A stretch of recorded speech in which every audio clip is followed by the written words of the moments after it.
Ассалому алейкум зиндаи саломат ва хонавода сарбаланд бошед. Мегӯем ки одам як лаҳзае ҳаст, як лаҳзае нест. Ба шумо қиссаи ҳақиқӣ нақл мекунам. Соли 2000 медонед чанд буд, 4 буд ё 5 буд. Писари аммаи модари ман Раҳмонқул Зоиров мебошад. Он кас коргари корҳои дохилӣ бигем да, корҳои дохилии Тоҷикистон. Раҳмонқул Зоиров ин инсони машҳур дар вақти СССР буданд. Касе агар шиносад, шояд одамои СССР тамошо карда бошанд, мардум мешиносанд. Он кас баъд ҳамсараш бо модари ман бо телефон гап заданд, телефони хонагӣ.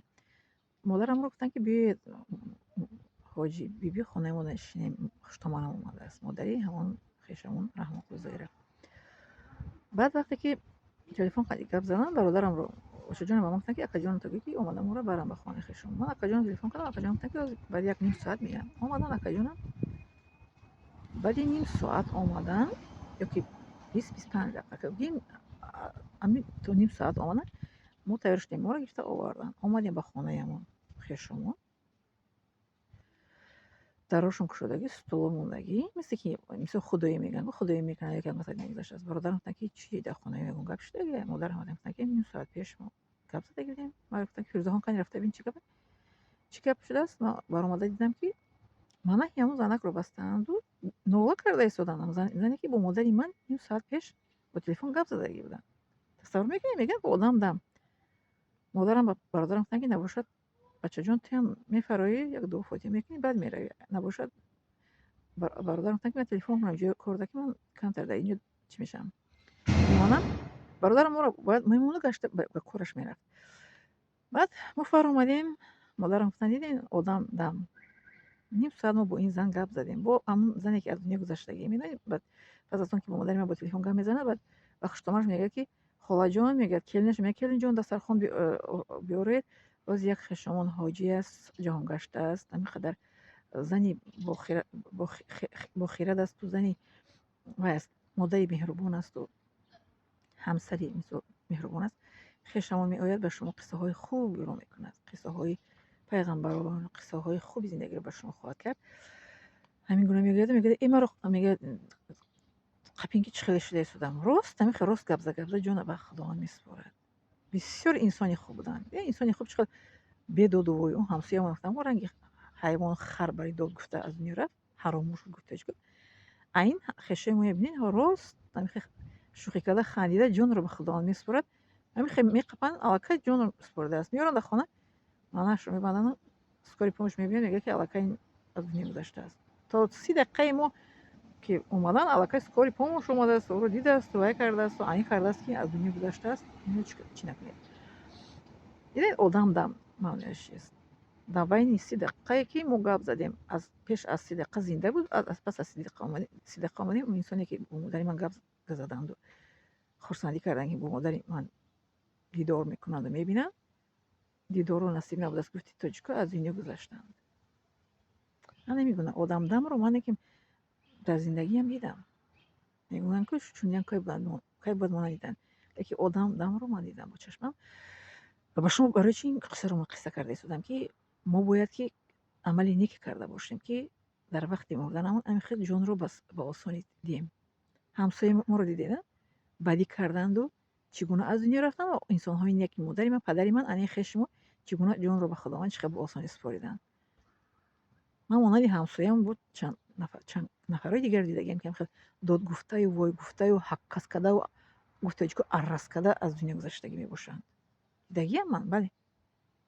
ва ин сен инсонеро ки дидам, ки ором аз дунё гузаштанд. анон хешамон хандида росту ҷона супорданд. ин модари ман ва падари ман. барои кӯшиш кунем ҳар яки мо ки вақти ҷонтиро бояд кӯшиш кунем, ки дар вақти ҷонтӣ чӣ гуна мо ҷон месупорем. амали неки инсон дар вақти ҷонтииш инчунин маълум мешудааст. мегӯянд ки инсони бадкарда чӣ гуна аз дунё мегузарад ва инсони некукор чӣ гуна аз дунё меравад. ман инро бадро ба шумо мисол овардам, ки чӣ гуна аз дунё гузашт, ва некукоронро ба шумо мисол овардам, ки чӣ гуна аз дунё гузаштанд. Барои мо бо кӯшиш кунем, ки дар дами марг чӣ гуна мо ҷонро месупорем. кӯшиш кунем, ки ба касе сухани бад нагӯем, касеро қабеҳ сухан нанависем дар комментариё, дар шабакаҳои иҷтимоӣ. бале, ба касе мисол камбудиҷӯӣ накунем, масхара накунем касеро. ба ғайр аз сухани нек, ки дар вақти ҷонтӣ ҷонро дар назди худованд мо осон супорем. Не ин ки дод гуфта ва ваъз кардаю ҳамсояро ба дод овардаю гирем барин мардак дар ҷони мозад ҳамсоя вай кардану ҳамсояи моро гирем барои ки дар ҷони мозад яма домо ба дод овард. Ин гуна нашавему мисли анаи падару модари ман оно хеши мо бо осонӣ бо оромӣ ҷонро ба ҳақ дар вақти мурданамон супорем иншоалло. бале ман ҳар чӣ ки ба шумо қисса мекунам аз қиссаҳои ҳақиқӣ ба шумо қисса мекунам, аз қиссаҳои пайғамбарҳо ҳақиқат саҳобиё, аз қиссаҳое ки ман аз падару модарам шунидам, аз қиссаҳое ки ман дар ҳаётам дидам ба шумо қисса мекунам. ман ягон чизро сказка барои шумо як афсонама нақл намекунам, ҳикоя намекунам. бале ҳушёр бошед ҷавонони асри 21, бахусус ҷавонони асри 21 ҳушёр бошед ки дар вақти ҷонтииятон ро фикр кунед ки чӣ гуна ҷонро ба худованд месупоред бо ин гуна комментариҳои нобобу суханҳои қабеҳе ки ба блогерҳо менависед. бале ҷонтию ҷонсупориро дар фикратон бошад.